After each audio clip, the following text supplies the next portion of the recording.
The year was 2347, and humanity had spread across 17 worlds beyond Earth.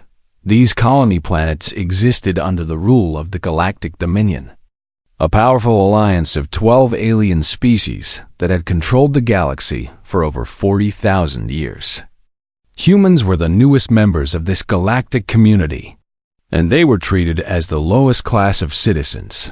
Admiral Daniel Hayes stood on the observation deck of Defense Station 7, orbiting above New Geneva. This was humanity's largest colony world, home to 10 billion people who had built cities and farms and schools across its green continents. Daniel had served in the colonial fleet for 30 years, and he had learned to follow Dominion rules without question. That was how humans survived in this galaxy. His communication officer, a young woman named Catherine Powell, turned from her console with a pale face. "Admiral, we are receiving a priority broadcast from Overlord Catherine. It is being sent to every screen in the galaxy." Daniel felt a cold weight settle in his stomach. Catherine was the supreme military commander of the Dominion, a reptilian creature known for his cruelty. A galaxy-wide broadcast meant something terrible was about to happen. The main screen flickered to life. Catherine appeared, his scaled face filling the display. His yellow eyes showed no emotion as he spoke in the common galactic language. "Citizens of the Dominion, today we address a matter of genetic sedition. The human species has been found guilty of advancing their biological capabilities beyond sanctioned limits. They have attempted to evolve without permission. This crime threatens the stability of our great civilization." Daniel's blood turned to ice. He grabbed his communicator and tried to contact the Dominion embassy on the planet below, but all channels were blocked. In accordance with Dominion law, Catherine continued, "The human colony designated New Geneva will now undergo cleansing. Let this serve as a reminder to all species of what happens to those who step beyond their place." 17 massive Dominion warships decloaked around the planet. They had been hiding in orbit the entire time, waiting for this moment. Daniel watched in horror as they moved into bombardment formation. He opened a channel to the lead warship. "Overlord Catherine, please, I beg you to reconsider. There are 10 billion innocent people on that world. Children, families, people who have done nothing wrong. Whatever crimes you believe we have committed, surely there is another way to address them." Catherine's face appeared on his screen.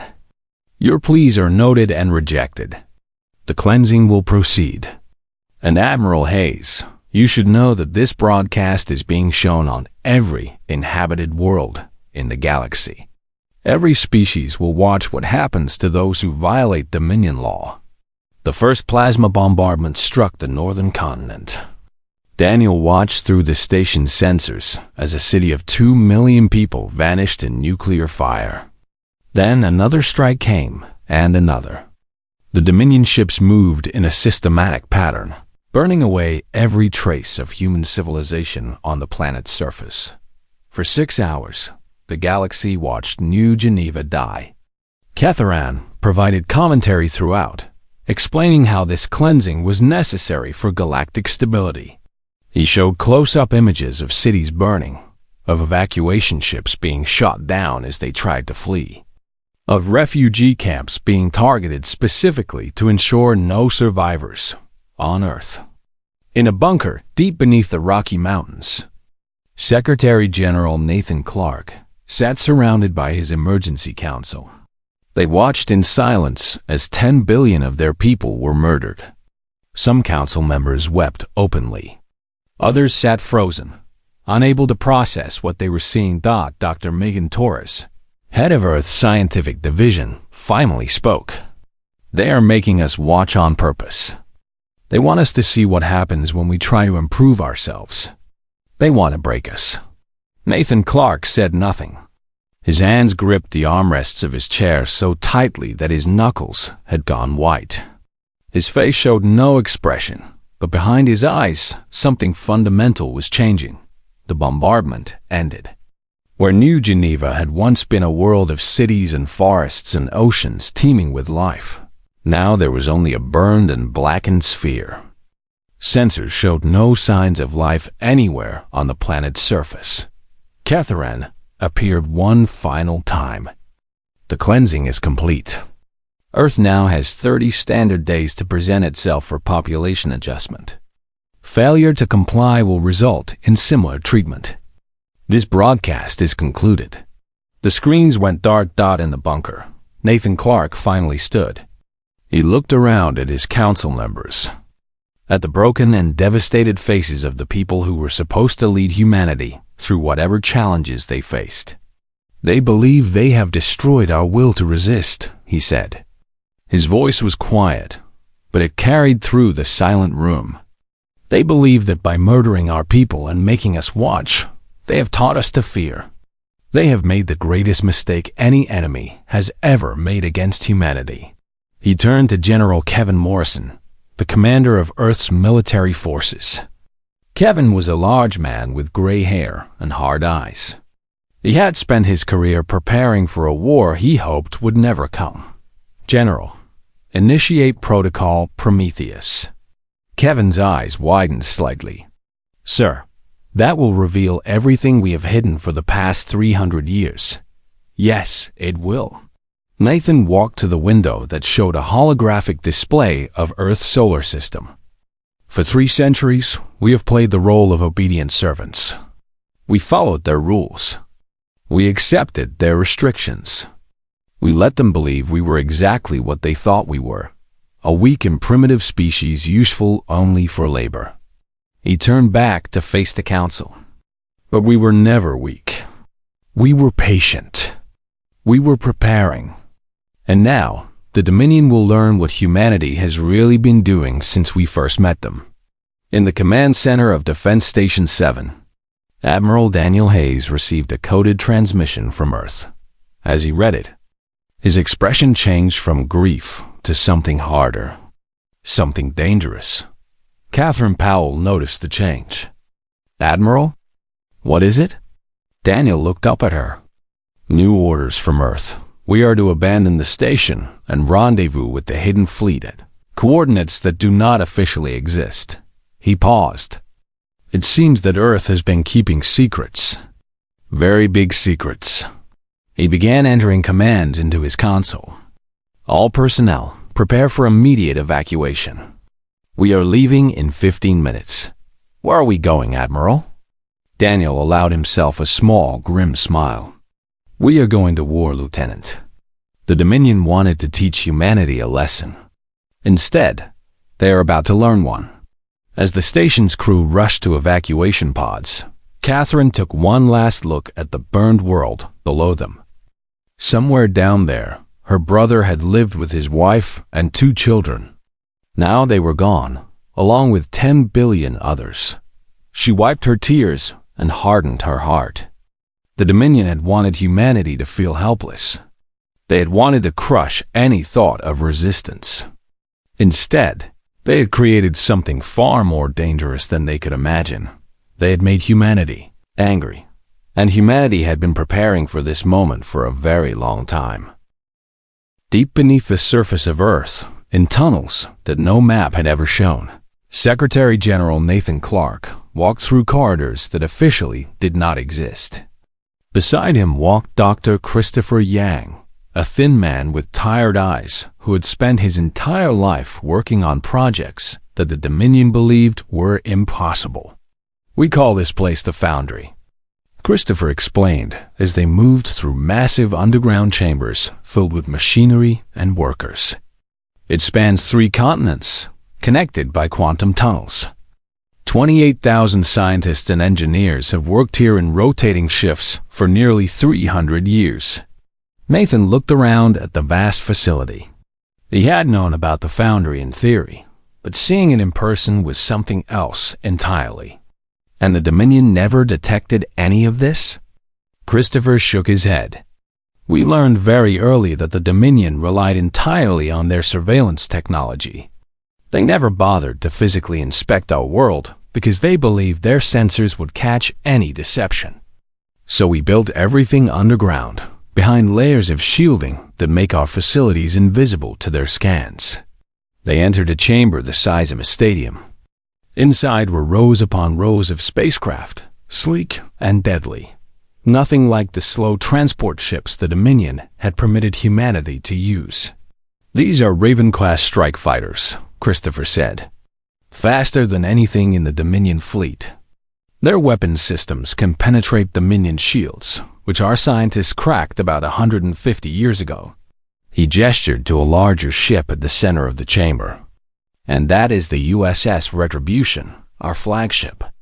It carries enough firepower to destroy a small moon." Nathan approached the massive vessel. "How many ships do we have in total?" 1,200 combat-ready vessels. Another 300 in various stages of completion. We also have orbital defense platforms hidden throughout the solar system, disguised as asteroids and space debris. The Secretary General felt something he had not felt since watching New Geneva burn. He felt hope. In another section of the Foundry, General Kevin Morrison briefed Commander Amy Richardson on the ground forces that would soon be deployed.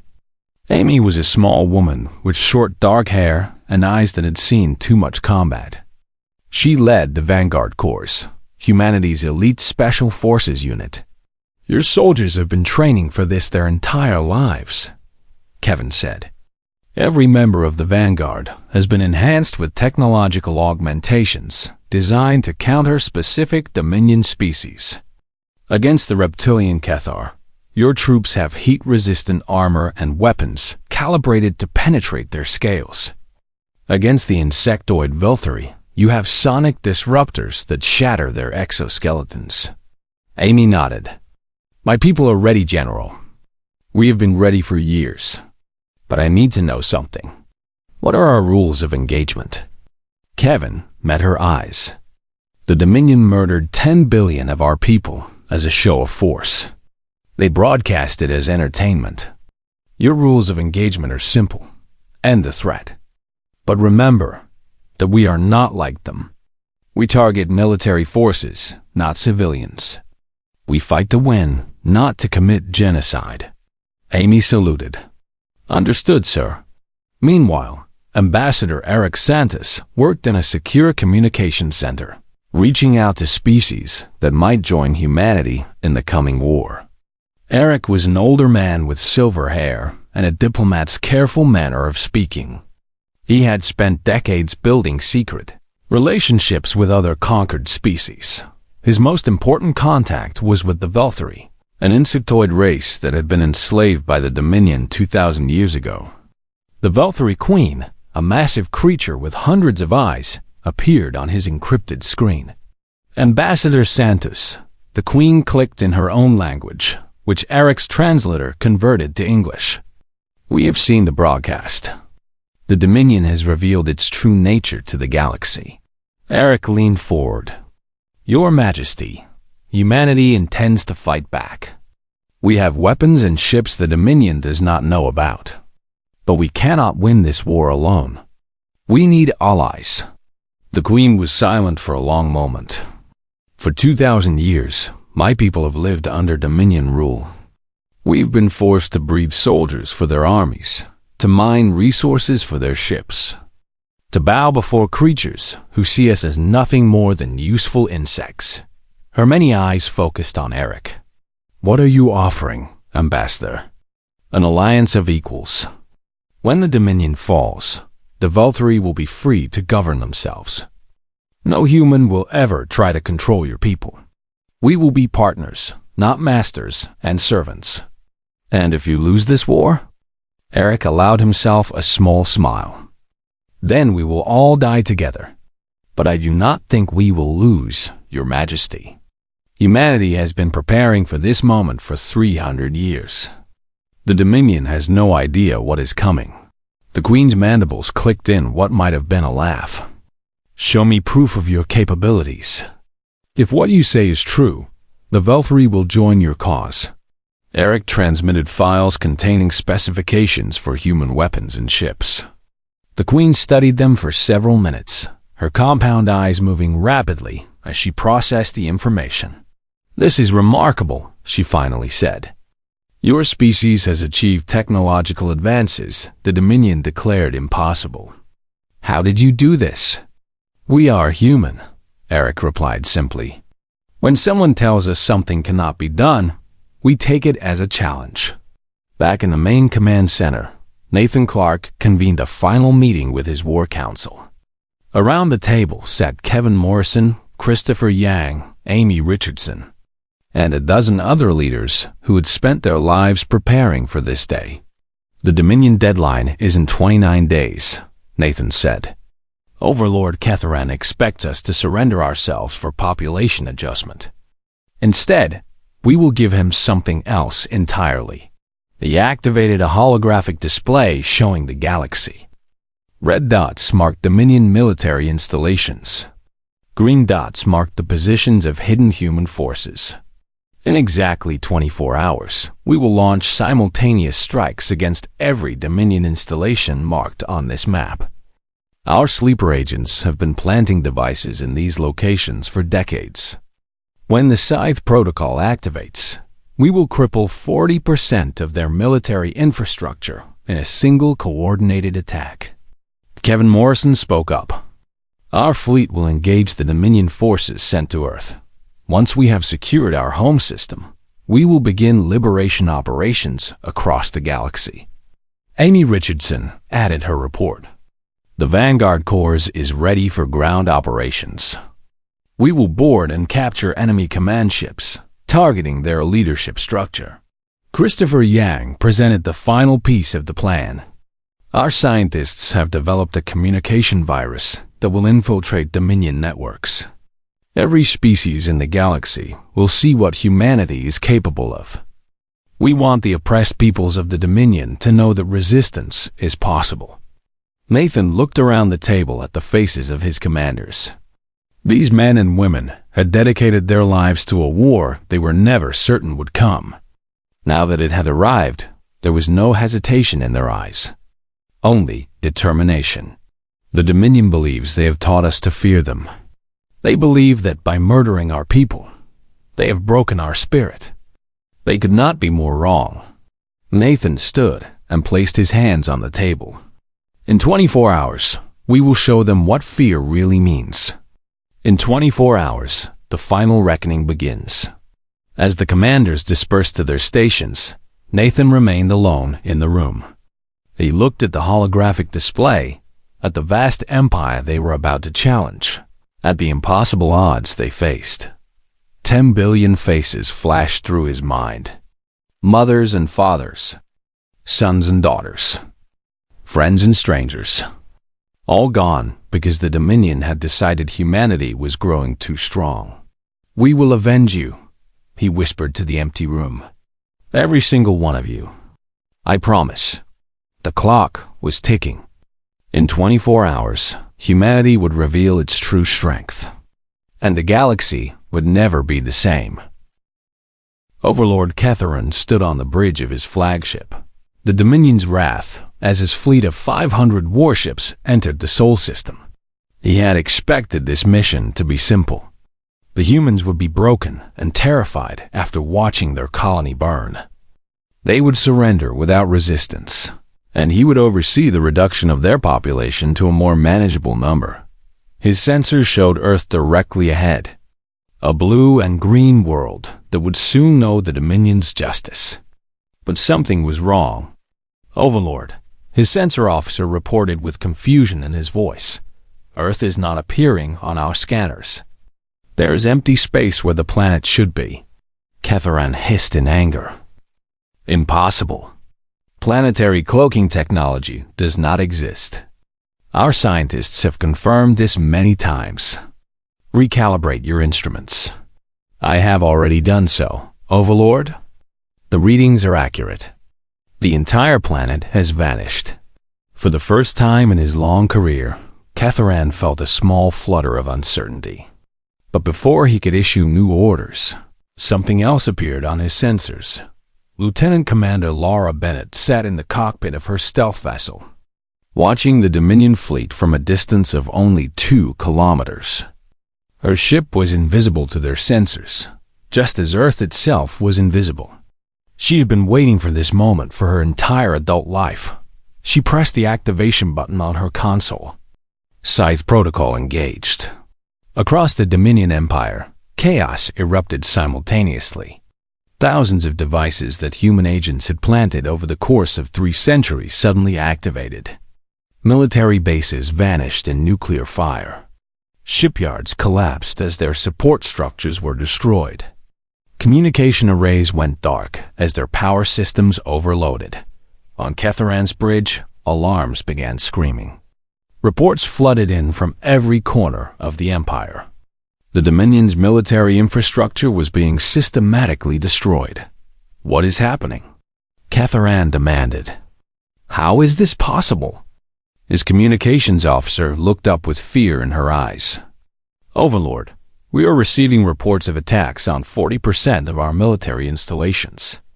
They all occurred at the exact same moment. This was coordinated. Before Ketharan could respond, space around his fleet began to shimmer. Ships appeared from nowhere, hundreds of them, surrounding his forces in a perfect tactical formation. These were not the primitive vessels the Dominion had permitted humanity to build. These were warships, sleek and deadly, bristling with weapons that his sensors could not identify. At the center of the human fleet, the USS Retribution decloaked. It was massive, easily matching the size of his own flagship. And on every screen in his fleet, a human face appeared. Secretary General Nathan Clark looked directly into the camera as his message was broadcast across the entire Dominion Empire. 300 years ago, your predecessors found humanity. They saw a young species and decided we would make useful servants. They gave us rules to follow, restrictions to obey, and the illusion of safety in exchange for our freedom. They believed they had domesticated us. Nathan's eyes burned with cold fury. They were wrong. What they did was give us time. Time to study your technology. Time to develop our own advancements. Time to build weapons you declared impossible. Time to prepare for the day when you would show your true nature. He leaned forward. You murdered 10 billion of our people and broadcast it as entertainment. You wanted to teach the galaxy that resistance is futile. Instead, you taught us that coexistence with the Dominion is impossible. You reminded humanity why we have survived every challenge we have ever faced. We do not surrender. We do not forget. And we do not forgive. The broadcast was being shown on every inhabited world in the Dominion. Billions of beings from dozens of species watched as humanity revealed itself. This message is for every species living under Dominion rule. What you are about to witness has never happened in 40,000 years. You are about to see the fall of your masters.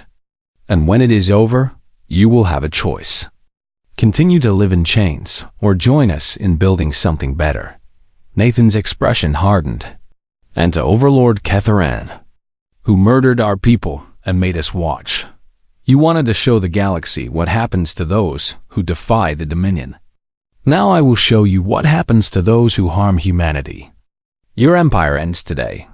The Battle of Sol began. Dominion weapons fire splashed harmlessly against human shields. Their sensors could not track human ships as they moved through space in patterns that seemed impossible. For the first time in 40,000 years, Dominion forces found themselves outmatche. Admiral Daniel Hayes commanded the USS Vengeance, leading a squadron directly at the heart of the enemy fleet. His ship's weapons tore through Dominion vessels with ease, shields that had never been breached, suddenly failing under the assault. Target their command ships, Daniel ordered. Cut off the head and the body will die. Commander Amy Richardson led the Vanguard Corps in boarding actions. Her shuttle crashed through the hull of a Dominion cruiser, and within seconds, her soldiers were fighting through its corridors. The reptilian Cathar Marines who faced them had never encountered human soldiers like these. Enhanced reflexes, powered armor, and weapons designed specifically to kill them made the Vanguard Nearly unstoppable. Amy herself fought her way to the cruiser's bridge, killing 6 Cathar warriors before they could even raise their weapons. The ship's captain looked at her with something she had never seen on an alien face before. Fear. Your kind was supposed to be weak, he hissed. Amy put a plasma round through his skull.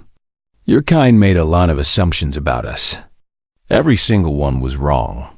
Back on the Dominion's wrath, Ketharan watched his fleet crumble. Ship after ship fell silent as human forces overwhelmed them. His vaunted armada, the pride of the Dominion military, was being systematically destroyed. Order a retreat, he finally commanded. All ships, fall back to Nexus Station. We will regroup, and his words were cut off as the bridge shuddered. Human Marines had breached his ship. General Richardson herself led the assault team through the flagship's corridors. They fought through dozens of Cathar guards, leaving bodies in their wake. Finally, they reached the bridge. Catharan stood surrounded by his surviving officers, a plasma pistol in his clawed hand. He looked at the humans who had invaded his ship, at the blood staining their armor, at the weapons they carried. You cannot win this war, he said. The full might of the Dominion will crush you. Every world you have will burn. Every human in the galaxy will be exterminated. Amy stepped forward, her helmet retracting to show her face. The full might of the Dominion just died in this system. Your fleet is destroyed. Your empire is burning. And this is only the beginning. She looked at the alien who had ordered the deaths of 10 billion of her people. Part of her wanted to kill him slowly, to make him suffer as her people had suffered. But that was not why they were fighting. You will be taken into custody to face trial for your crimes, she said. Every species in the galaxy will see justice done. That is what separates us from you. Catharan hissed in rage.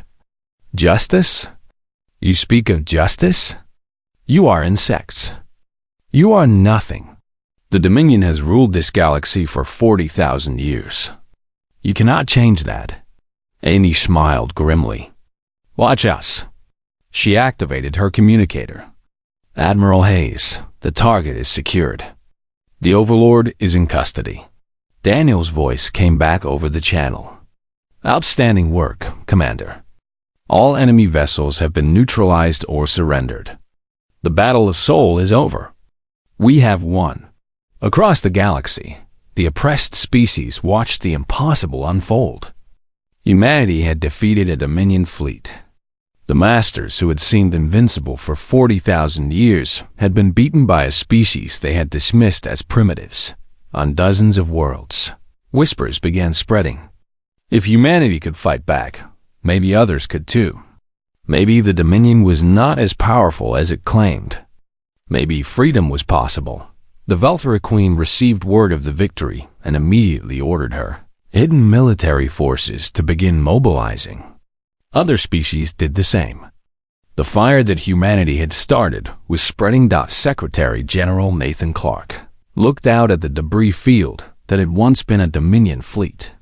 Around him, his commanders celebrated their victory, but Nathan knew this was only the first battle in a long war. Send a message to all human forces, he ordered. The final reckoning has begun.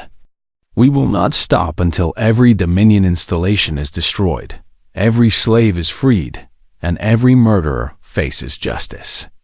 He turned to face the stars. They wanted to teach humanity a lesson. Now we will teach them one they will never forget. The war for galactic liberation had begun, and humanity would not rest until it was finished. The war that began at Seoul spread across the galaxy like fire through dry grass. For 2 years, humanity led a coalition of liberated species against the remaining Dominion forces. It was the largest conflict in galactic history, and the cost was measured in millions of lives. Captain Ryan Mitchell stood on the bridge of the destroyer USS Defiance as it emerged from faster-than-light travel into the Kepler system. His mission was to liberate a human colony that the Dominion had enslaved after the massacre at New Geneva. But what he found made his blood run cold. The planet below was burning. Dominion forces had set fire to the cities rather than let them be freed.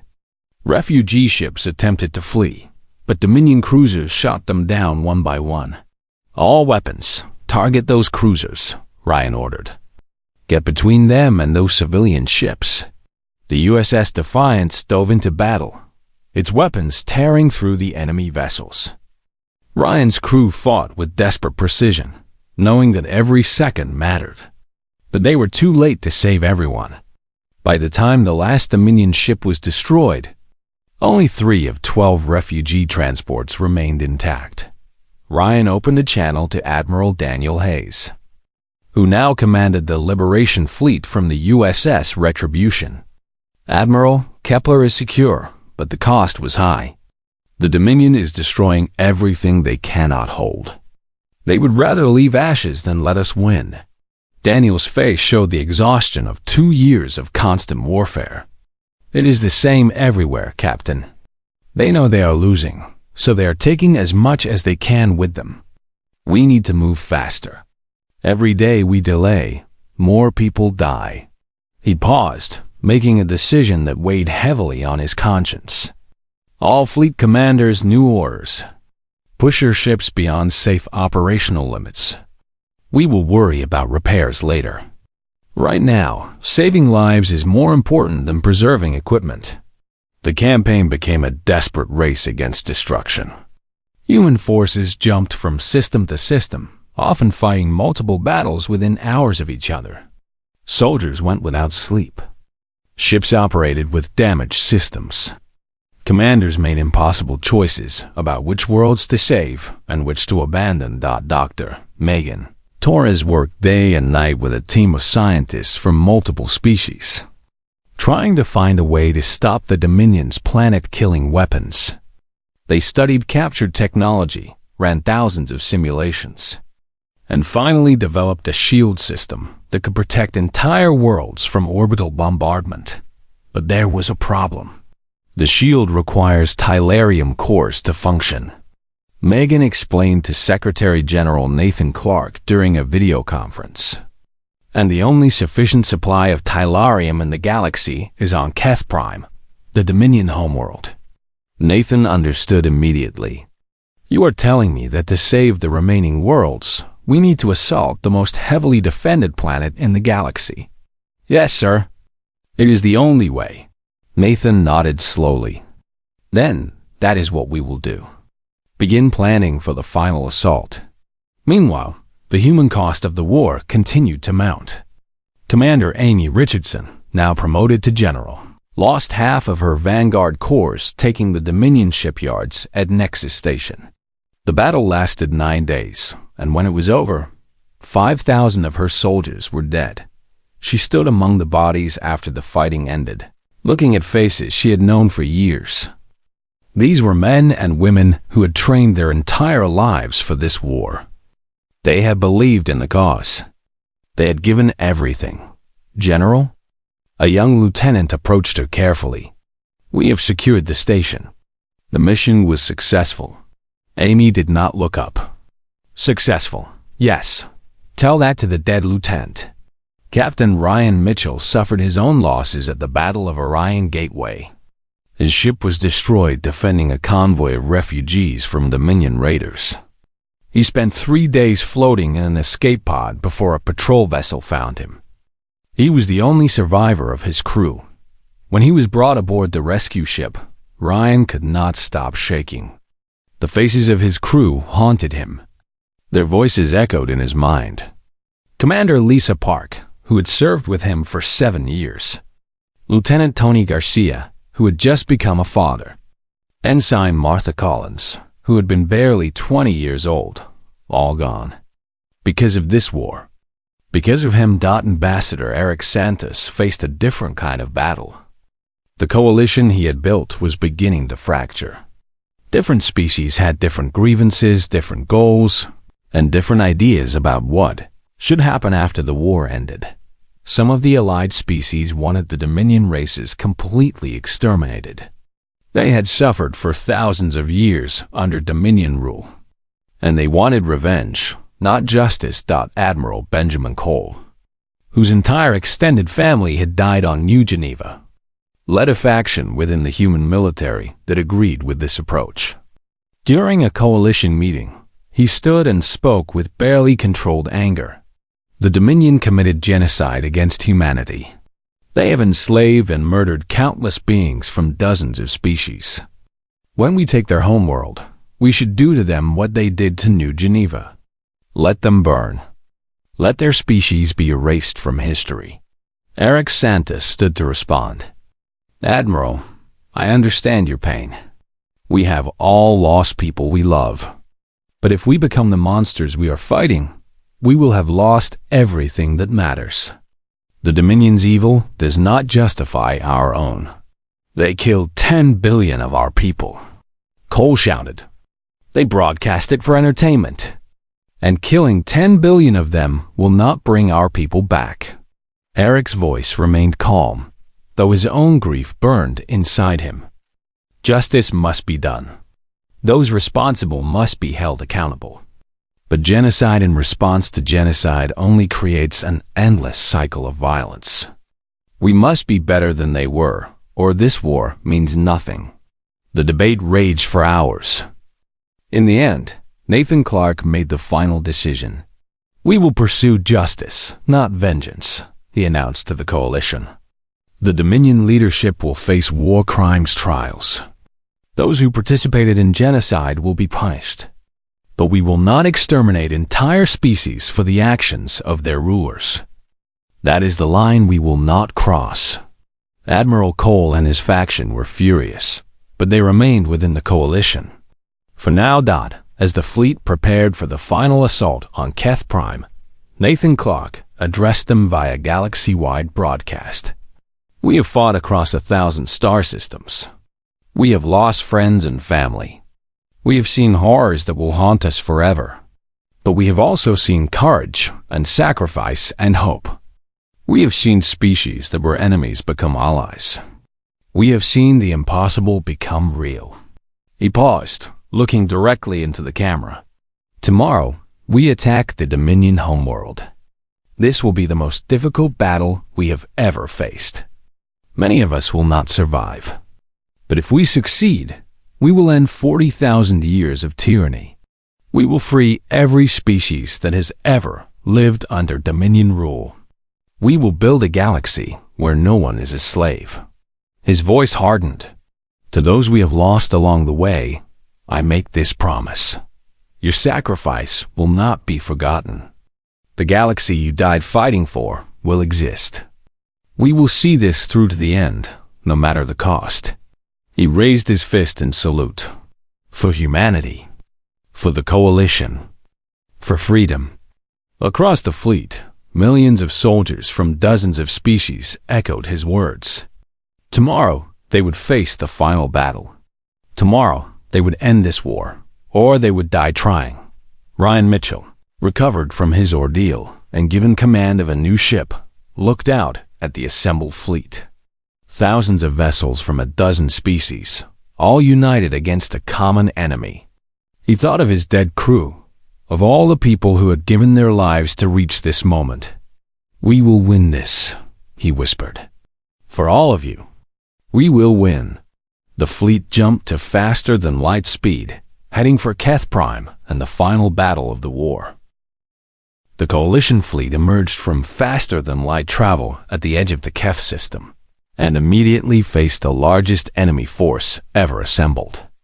The Dominion had gathered every remaining ship, every surviving soldier, every weapon they could find for a final stand at their homeworld. 1200 Dominion warships formed a defensive sphere around Keth Prime. Orbital defense platforms bristled with weapons.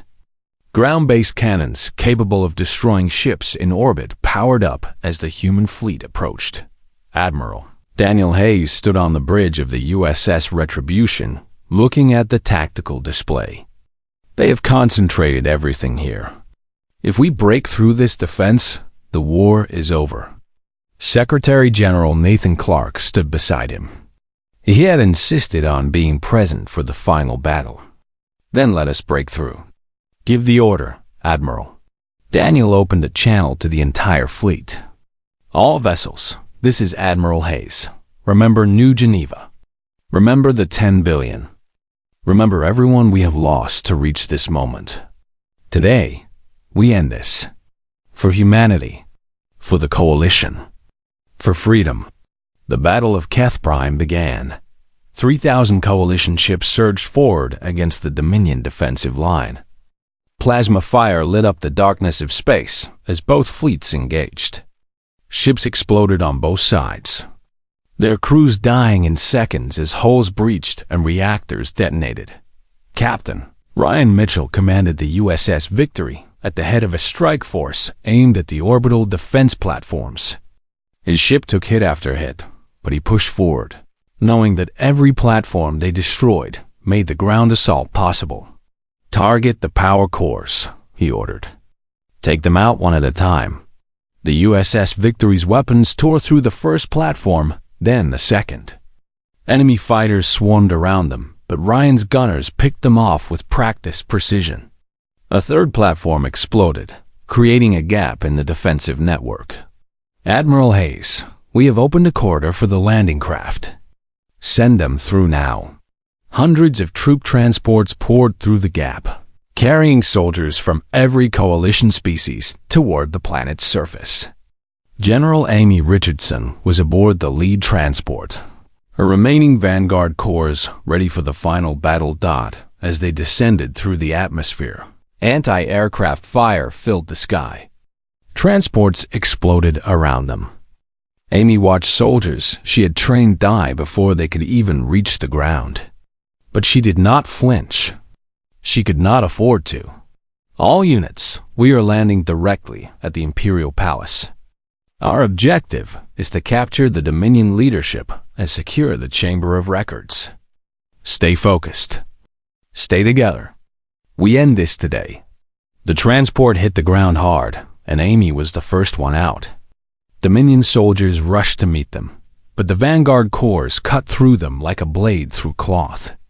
Enhanced reflexes, superior weapons, and years of training made them nearly unstoppable. Behind the Vanguard came Coalition troops from a dozen species.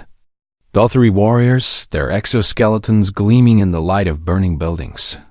Tralian soldiers, their forearms each wielding a weapon.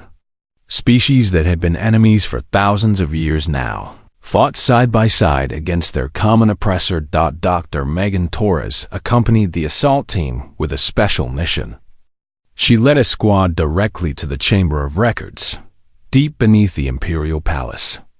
This was where the Dominion kept evidence of every atrocity they had committed over 40,000 years. Files that would ensure justice for countless victims. Secure the data cores, she ordered, as her team entered the massive underground archive. Copy everything. The galaxy needs to know what the Dominion did. In orbit, the battle raged for 18 hours. Ships fell on both sides. The space around Keth Prime became a graveyard of twisted metal and floating bodies. But slowly, inevitably, the Coalition gained the upper hand. Admiral Benjamin Cole, despite his disagreements with Coalition policy, fought with everything he had. His battle group destroyed 40 Dominion vessels before his own ship was finally crippled. As his crew evacuated, Cole remained on the bridge, firing weapons manually until the last possible moment. For New Geneva, he whispered as the final Dominion ship in his sector exploded. For everyone, on the ground, General Richardson led her forces into the Imperial Palace itself. The fighting was brutal and close quarters. Every corridor was defended. Every room held enemy soldiers willing to die for their rulers. Amy lost count of how many enemies she killed. Her armor was covered in blood, some of it her own. But she kept moving forward, kept pushing toward the throne room where the Dominion Emperor waited. Finally, they breached the final door. The throne room was enormous, decorated with trophies from conquered species. Bones lined the walls, the remains of beings who had dared to challenge Dominion rule. At the center, on a throne carved from black stone, sat the Dominion Emperor, He was old, even by Cathar standards. His scales had faded to a dull gray, and his eyes showed the weariness of someone who had seen empires rise and fall. Around him stood his personal guard, the finest warriors in the Dominion. "Kill them," the Emperor ordered. The battle was short but vicious. Amy's soldiers fell, but so did the guards. In the end, only Amy and a handful of her troops remained standing. Surrounded by bodies, she approached the throne, her weapon trained on the Emperor. "You were supposed to be cattle," the Emperor said, his voice carrying no fear, only disbelief. "A minor species, useful for labor. How did this happen?" Amy removed her helmet and looked directly into the eyes of the being who had ruled the galaxy for centuries. "You made a mistake that tyrants throughout history have made. You confused patience for weakness, compliance for submission, silence for acceptance." She gestured to the coalition soldiers behind her, representatives of species that had been enslaved for millennia. "You underestimated not just humanity, but every species you conquered. You built your empire on fear, and fear is a foundation that crumbles the moment someone stands up." She stepped closer. "We stood up, and now your empire falls." The Emperor was taken into custody, along with the surviving Dominion leadership. They would face trial for their crimes, a process that would take years and ensure that every atrocity was documented, every victim acknowledged. In orbit, Admiral Hayes received word that the planetary defenses had been neutralized and the Emperor captured. The remaining Dominion ships, seeing their leaders defeated, began surrendering. "Admiral," his communications officer reported, "the Dominion fleet is standing down. They are requesting terms." Daniel felt something release inside his chest, a tension he had carried for 2 years. "Tell them to power down their weapons and prepare for boarding. The war is over." Nathan Clark stood beside him as the news spread across the fleet. Cheers erupted on every ship from every species. Beings who had lived their entire lives under Dominion rule wept with joy as they realized they were finally free. 3 days later, Nathan Clark addressed the newly formed Galactic Coalition from the steps of the ruined Imperial Palace. Representatives from every liberated species stood behind him, united for the first time in galactic history. "Today marks the end of 40,000 years of tyranny," Nathan said, his voice broadcast to every corner of the galaxy. "The Dominion is defeated. Its leaders will face justice. Its crimes will be remembered so that they can never be repeated." He paused, looking out at the crowd of beings from dozens of species. "But ending one empire is not enough.